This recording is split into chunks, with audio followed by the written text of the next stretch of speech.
Flosstube. My name is Becca and I am SamBrie Stitches here on Flosstube and Instagram. And this is another special edition of Interview with a Flosstuber. I am very, very excited today to be here with Helen D.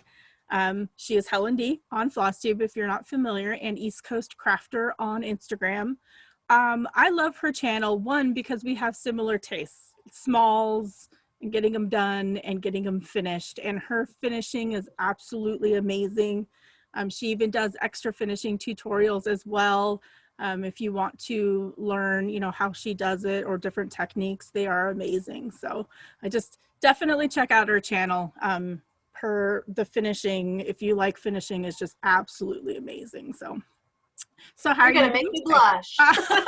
Well, it is true. I mean, I think that's kind of what you're getting really known for is I like the unique finishing too. Like I'll go through Goodwill and try to find different pieces, but I like how you do the tutorials and you take time to kind of explain how things go. And I think people really appreciate that. So I'm not a master sewer, so I figure if I can do it, anyone can do it. They just need to be shown.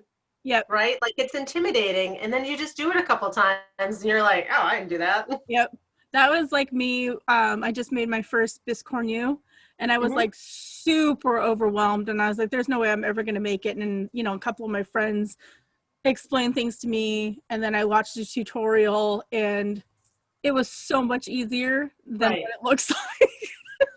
So, yeah. All right, let's jump into some questions. The first one is, why did you start a Flosstube and were there any particular motivations?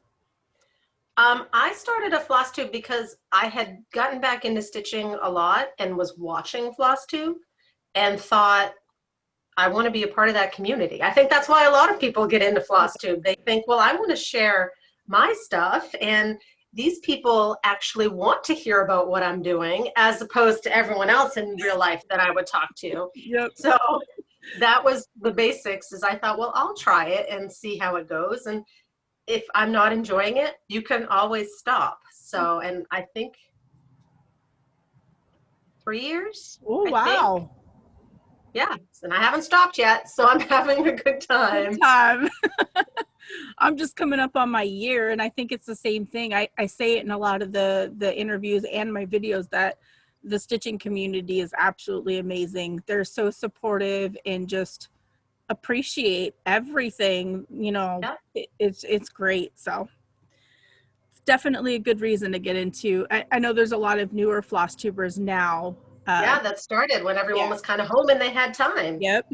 Yeah. A lot of them are saying the same thing. They just want somebody to share their stitching with. So, yeah. So the next question is a subscriber question, and they just wanted me to ask if you had a blog. No blog. No blog. Yeah. I don't think blogs are as big of a thing as they used to be. So I think if you had one, you kind of keep it going, and they're a great way for like your own personal, like a record of what you have. Yeah. But I never got into that. I didn't either, so I'm right there with you. Too much work. I didn't get into that. Yep. So how did you learn to stitch, and how long have you been stitching? I was taught, my mom and my grandmother, my mom and my dad's mom, were both really, really crafty. And my grandmother cross-stitched. My mom did a little, but she did more crochet and other things. Mm-hmm. But my grandmother always had a project going.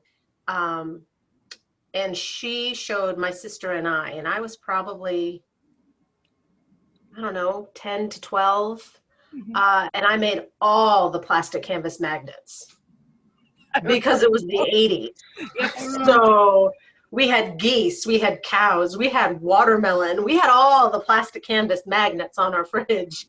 And then we kind of graduated, from there to cross stitch with kits from, I think it was Ames at that point, the department store that we had, because we didn't have anything else. And then I kind of got out of it. When you get in high school and college and you're busy.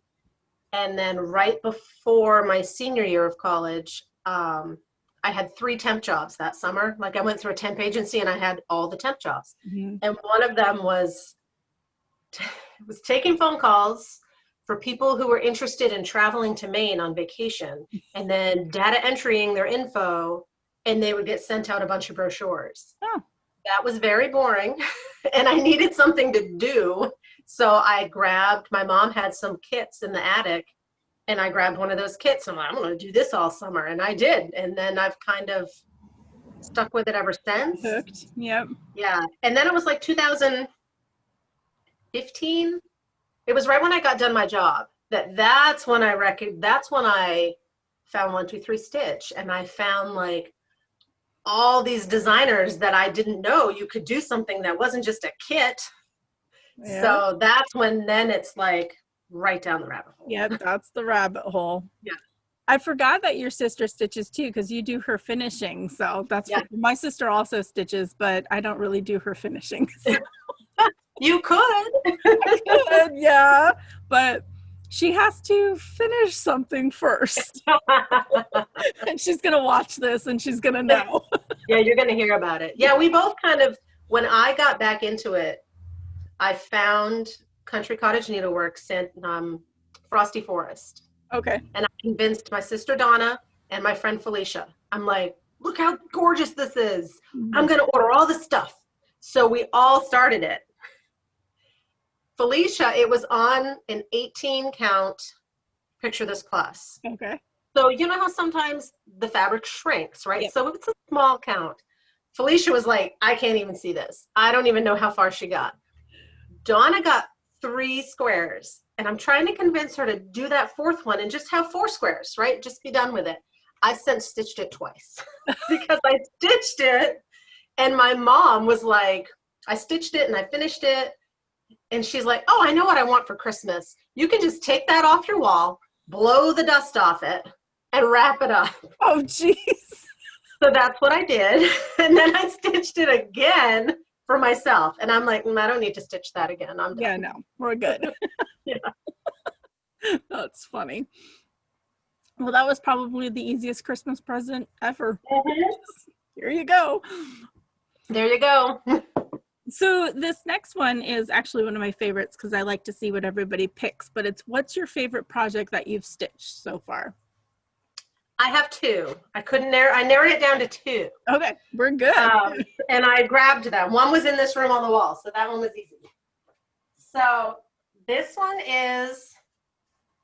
Oh, wow. That's perfect. Guardian of Notre Dame by Ingleside Imaginarium. Oh, that's beautiful. And I stitched this, it was a Sal, and it's hand-dyed by Stephanie Fabric. Emily C used the same fabric, and I was like, oh, that's what I want to use. And then I had it finished with the round mats. Yeah, I love so that one I love. I love the colors, like I just really like that one. And then the other one, you'll notice now I all do smalls, right? But I used to do big. I was like, wait, these are big ones. I know. This is Cut Through North Pole. Oh, wow. And it's a Gothy Threads. I've never seen this one. Yeah, so they have a whole series. And this one I had like half of it done. And I put it away. And then like 5 years ago, right when I was getting back into things, I sprained my foot. And I was on the couch for a while. And I'm like, I'm going to pull that back out. And I worked on it, and it really stitched up a lot quicker than I remember it stitching up. But that had tons of back stitching. Yeah, it looks like, I was just going to ask if it had back stitching because it looked like it's one of those that when you see it without the back stitching, you're like, I don't know about that. Yeah. And then it's like, oh, that brings everything to life. Do you mind back stitching? Or no, I don't. Yeah, see, I don't either. I mind. like how it brings it to life. So yeah. No, I don't mind. Yeah. So what do you enjoy most about stitching? I just think, like a lot of other people, it's just relaxing. Mm-hmm. And I feel, and this goes back to when I got done my job, I felt like I needed to create something. Like I needed to contribute something to the world. And it's kind of when I got back into it and just really felt like it was relaxing, and I had a finished product at the end. So that was always nice. Yep. I like to like fill up my house with a lot of the decor pieces, and I think it's pretty similar to what you like to do. All right, so we're gonna get out of stitching a little bit and find out what your favorite genre of book or movie is. Fantasy, definitely. Nice. All the way. Nice. Yeah, fantasy is great. Do you have like a particular favorite at all, or just anything fantasy? You can just sit down and watch whatever's on that. I can sit down pretty much and watch whatever's on. My all-time favorite ever is The Princess Bride. Oh yes, that is one of the best. And it's been my all-time favorite since it came out. Yep. Yeah, and I've read that book 1,000 times. I think I own 3 copies of that book because one was all like beat up, you know, and then it came out in hardcover as a reissue. And then I think it came out again. I don't know. I have them all. Yeah. I don't know. I don't think I've ever read the book, but I know every time the movie comes on or anything like that, that's one of mine and my husband's favorites. So my neighbor down the street has been doing, they bought an inflatable movie screen so that they can do outside movies. So we can all write distance and watch outside movies. And they were going to show The Princess Bride. And my son didn't want to go. And my husband goes, you know, he's never going to watch that movie with you, right? I'm like, I know. Can I just go without him? Because I want to watch it on the screen. I would have. Yeah, that's one of the best. So what fictional place would you most like to go? I would go all to the fantasy places. Yep. I would go to Hogwarts. I would go to Hogsmeade. Actually, I think I'd enjoy that more. I'd love to go to a Hobbit party in the Shire. That would be fun. Any of those places. Yeah, that would be fun. So if you could choose to do anything for a day, what would it be? I would have a baking day with my mom and my sister. We used to do like mid-December, we'd meet at her house and we'd bake all day. And then we'd split everything up and you'd stuff it in your freezer. So then you'd have stuff like for bus drivers and teachers, like you'd have everything made that you didn't eat between the time. But when my parents retired, now they go to Florida for the winters. So they're not here. So we haven't done that. And I'm like, I really miss that. So next year I was thinking all of Donna's kids will be in school. So maybe we can do it in October. Yeah, like do a Halloween. Yeah, because there's no way those goodies are going to make it until Christmas if you wait that long. But yeah, that would be neat just to move it to a different season to where you're still able Last year we had Thanksgiving in October, so we could do it with them before they left. So yeah, that's actually a really neat idea. I might borrow that. Yeah, no, and it's something we've done I used to drive up from New Hampshire when I worked in New Hampshire to do our baking day. Yeah. Spend the night and then drive back down. That's so cool. I was just thinking with my girls, since they're older, you know, it wouldn't be for teachers, but like our mail lady. Your hairdresser, right? Like different people. So, just like different. I love that idea. I didn't even think about it. Yeah, and we do mostly the same recipes, but then, you know, we throw in like one new one every year and something to try and change. Something to try. So I like that. That's so cool. So do you have any other hobbies besides cross stitch? Baking. I used to bake quite a bit when I was at work because I could just take things in with me. And I would say finishing is as much of a hobby as cross stitch is, because while I enjoy the process of actually stitching, I like figuring out what I'm going to do with it after and working all that out. Yep. I went through a slump recently with the finishing because I love to do all that kind of stuff too. But then I got into, you know, samplers and like the bigger pieces. And then I got into the slump where I was like, I don't really want to finish these smalls. I just want to stick on my big pieces. But I'm back to it. I'm right there with you. I love the finishing, just finding something unique to do with it. Yeah. And your pillows. Because I don't sew, like I have a sewing machine and we're not on the best of terms. So it sits there and I hand sew. Mm-hmm. But the pillows that you do with just like the extra fabric and everything like that, I love it. And I figured out like a cheater's way to do it without using a sewing machine, but it does not look nearly as good. So Well, all of mine are straight lines. There is nothing fancy about my sewing or my sewing machine. It's not some fancy machine. I said my machine has 27 built-in stitches. I've used 2. The straight line and the zigzag, and that is it. That's funny. Yeah, mine, I used it a couple of times and I was so excited and so proud that I used it.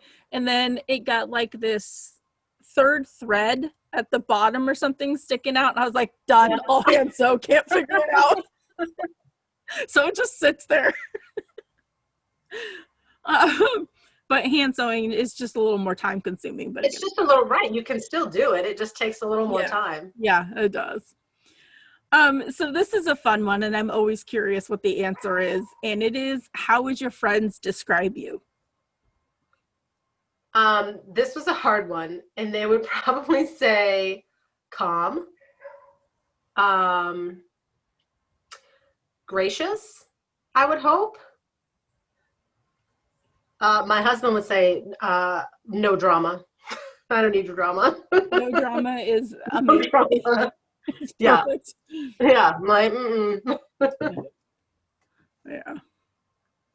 Yeah, those are all very good traits. They are. Yeah. It's always fun to hear what people say, you know. Right. Sometimes they'll reach out and like text their friends and Right. And be like, how do you describe me? Yeah. You might not want to know. Yeah, well, I had a couple people say, well, I can't say what their reply was. I was like, all right. I'm curious. Off camera or off recording, we'll find out. Right. Tell me later. Yeah. So we're going to get back into stitching a little bit. And the next one is, how do you prefer to stitch? Use a hoop, a Q-snap, scroll frame, that kind of stuff. I use a Q-snap. I used a hoop for a long time. I used the same hoop for a long time. And I bought a Q-snap actually to work on that cut through North Pole. Mm-hmm. And it was awkward. Like, it was hard to hold and all that. I gave it to my sister. And she's like, oh, this is awesome. And then I was like, well, now I kind of want to try one again, but I already gave it away. Yeah, you gotta. And now I own all the Q-snaps. And I Frankenstein them together, you know, Me to get too. different sizes. And then you can never get them back to what they were. Yep. So you have the drawer with the bits in it that you fish through. Yep. I love it. So yeah, lately I've found that I liked smaller Q-snaps. And I would actually rather roll the fabric up and shove it in the grime guard. Because then I don't have to reach as far, you know, to like do the left, or I flip it upside down and stitch upside down so that I'm stitching on that right side. Right. I think I'm the same way. I think I like my 8x8s, and I'll do like an 8x11 or something like that. But Right. yeah, I like that too, just because of the reach around part of it. Yeah, because sometimes reaching on that other side, it gives you some, Yeah. when you stitch as much as we do, it gives you some shoulder strain. Yep. Yeah. And I get made fun of because I don't like to cut my threads short because I don't want to have to keep sitting there and like rethreading. So I'm like, because it's that long. And see, even those long ones, like if I pull like a Gentle Arts, right? However, I don't know how long. Yeah. I have to cut it in half. Oh, see, I don't. I don't. I probably should. It tangles so much that Yeah. it drives me crazy. So I Yeah. have to cut it in half. I do get knots, and I probably should cut it in half, but I don't know what it is in me. I just can't do it. Just can't do it. So do you have like a preferred fabric, like your go-to, or I know you stitch on Aida. I stitch on Aida, and I like really soft Aida. Oh, okay. You know, I know some people don't like soft Aida because if you stitch in hand, I know it's a little harder, but on the Q-snap, it's fine. So I like really soft Aida. I would say my go-to is probably a 16, but I pick my count depending on how big I want the finish to be. Yep. Like ornaments, I like really small. So I'll do an 18. Sometimes I'll even do a 20 if it's a bigger design. If I think something would fit in a standard size frame, if I bumped it to a 14, bump it to a 14. So I pulled one out this morning to kit up, and you know, I do the math for a 14 count and a 16 count and kind of see which one, what do I want that finished size to be? Yeah. I like that you stitch on Aida too, because that's all I stitch on is Aida. So it's nice to have fellow I do. I had a little one I did for my son the other day, and it was this little tiny design, and he wanted it big. And I'm like, okay, the biggest I can get on a 14 is not as big as he wants it. And I had a little scrap of 25 count. Oh, okay. Which was fine. I'm like, 25 count over 2, yeah, I could see. And it wasn't hand-dyed, so it hadn't shrunk. So I'm like, I can do it. I just choose not to. Yeah. I will be honest, I have not tried. My friend did send me a 28 count to try, just haven't done it. Yeah. And some of them, it depends on the fabric too, right? Yeah. Like if it's a hand-dyed and it shrunk. Yep. I had a friend, we did a round robin in our local group, and 2 of them were on linen, 28 count. And I was like, it was fine. It was perfectly fine. And then I've done other stuff that's on a 28 count even weave, and that I found way harder than the linen. So it might just be the difference. Yeah, and like different fabric colors and such. Yeah, could be interesting. So where is your favorite place that you've traveled, and did you bring stitching along when you went? I did. We went, my husband and I, in 2009. We went on a river cruise up the Rhine. So we started in Switzerland and we went to Amsterdam. And I was pregnant. So we were like, this is our like last hurrah vacation. Okay. Let's do it up. So nice. Yeah, we went there, and I brought with me what I did for his birth sampler, which I also grabbed. I didn't want to do a traditional birth sampler, so I chose to do an alphabet because I thought then he could have that for his kids. Yeah. Because it doesn't have all his stuff on it. So this is what I made him. And I don't remember who the chart is, but it's by DMC. Oh, that's cute. So it's hippos and lions in the alphabet. And I know I had to order it from like DMC in Europe. Like it took a while to get here. So that way I'm like, I have it for future grandkids. Well, those lions are adorable though. I think that's what they were cute. Yeah. So I worked on some of those letters. I know there was one day in particular that we'd done like one of the excursions the day before, and it was like hiking in this wine field, and then we got lost on the way down. The next day I was like, I need a break. You can go explore that castle. This pregnant lady needs a break. So I sat by the pool and I stitched. Nice. I love pieces that have memories and stuff attached to them, so that when you have a memory that you can hand down through the family. That piece has been in 4 different countries. Yeah, that's really neat. That is really neat. So what can you not do without for your stitching? Like your favorite go-to must-have besides the basics, besides needle and thread and floss. Right. I would say my cart. Oh. A few years ago, I wanted like a side table. I didn't know what I wanted. And I found, it was before everyone was using like the 3-tiered carts. Mm-hmm. I have a bar cart. It's big. So I found I was in Target, and it was after Christmas, and it was on like clearance. And I'm like, and I just wheeled it through the store. So it has like a top section and a bottom section.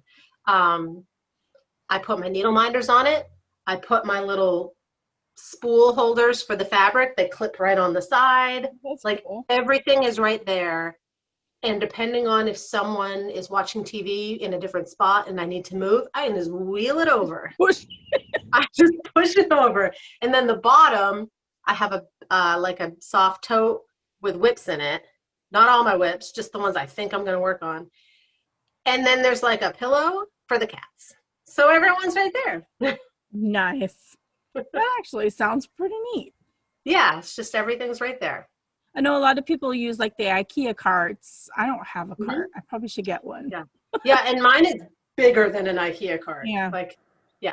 Can fit a lot more stuff in there. That's good. I can. And cats. Yeah, and cats. Yeah, they get to ride around in it. That's cool. So how do you decide on what you're going to work on next for your projects? I tend to stitch seasonally. So I'm always kind of working ahead. Like I was working on fall and Halloween in August, and I've already switched to Christmas Okay. because I'm trying to get stuff done to have out for that season. And then usually by the time like January comes around, I'm tired of stitching snow. So I'll move on to kind of spring. Okay. I do have a few pieces that are unaffiliated with the season. So I'm going to try next year to pepper them in a little more to get some work on them. Yeah. See, I think I'm still struggling on trying to find the right rhythm because I also, do what you do is, Right, seasonally. But I'm still like, I just started a couple of Thanksgiving pieces, which I still have time for, but right, I didn't get what Halloween stuff done that I wanted to. And I'm like, yeah, there's no point now. So right, I think I exactly. need So to yeah, better usually plan. like if I'm working on a piece, I had a couple Halloween pieces that beginning of October, I'm like, those aren't getting done. Yeah. Put those away. Yep. Work on those next year. Thanksgiving is the tricky one because I did a little turkey and I really wanted to do more. I had them picked out, but I'm like, they're not going to get done in time. Yeah. So I got to squeeze those in somehow. That's the struggle is trying to get stuff done in time. And Yeah, then I have my samplers that I haven't touched now because I'm trying to get stuff done. And so I right, can't find that balance. The balance is not there. right. And I don't do like a rotation. I just kind of, what am I hoping to get done for this season? Yeah. Either from whips that I already have or some new starts that I want to work in. But next year, I started cardinal points this year. And I was doing pretty good on it until everything shut down. And then my brain couldn't handle it. It was Yeah. because it's big and there's a lot of color changes Yeah. and there's a lot of floss like to have to go through. And I haven't picked it back up since. So that's when that next year I'm like, I really would like to work on that To some get more that back because in. it's Yeah. beautiful. The colors are beautiful. And that's one that's kind of, it's not seasonal. It's just something I'll actually frame Yeah. because I'll want it up year round. Yeah. I know the whole lockdown, shutdown, whatever it was when that happened, that was difficult for a lot of people. And for Mhm. stitchers, I think smalls are easier to focus on when you can't Mhm. focus, basically. I did a lot of smalls this Yeah. year for just that reason. Yeah. Yeah. They're just much easier to get done, and Yeah. you feel like you've accomplished something and it keeps you busy. Right. Yeah. Right. Yeah. I totally get that. So we are on to the final question, and I always say it's my favorite question, and I leave this to the end for a reason. And it is, what is the best thing that has happened to you so far this year, 2020? I didn't even have to think about this one. Oh, nice. Um, in March, right before everything shut down, I had a chance to go to Nashville Needlework Market. So my friend Barbie is the designer of Pedal Pusher, Mhm. and she had said, must have been 2018, she was looking at going in the future, and I said jokingly, "Oh, when you go, you just tell me the date, and I will book a ticket, and I'll come help you." So when she got in 2019, for the next year, she Yep. said, "Hey, are you coming down?" And I'm like, "You bet I'm coming down." That's So awesome. yeah, so that was fun, like twofold. Yeah. First of all, just to be there and to meet all the designers or some of the designers who won't remember me, but I remember meeting them, and seeing all the needlework and seeing a lot of other floss tubers, like that was amazing. But then I got to spend the whole weekend with Barbie. And like we've said with this community, Barbie and I talk all the time. I'd never met her in person. It was like a girls' weekend slumber party. That's awesome. So it was just so much fun to Yeah. spend time with someone, in person that you've known online for so long. She said her husband could not understand that someone that you don't know would be willing to buy a plane ticket from Maine to to come down there and help you for the weekend. And I'm like, oh no, I'll come help you. Yeah. That's That's Yeah. So awesome. it was amazing. It was like the highlight of the year. And we got back on Sunday, and that Friday is when everything closed. Yeah. Like didn't even know if market was going to happen. It was like, when we were in Yeah. March and everything was kind of iffy. Yeah. Yeah.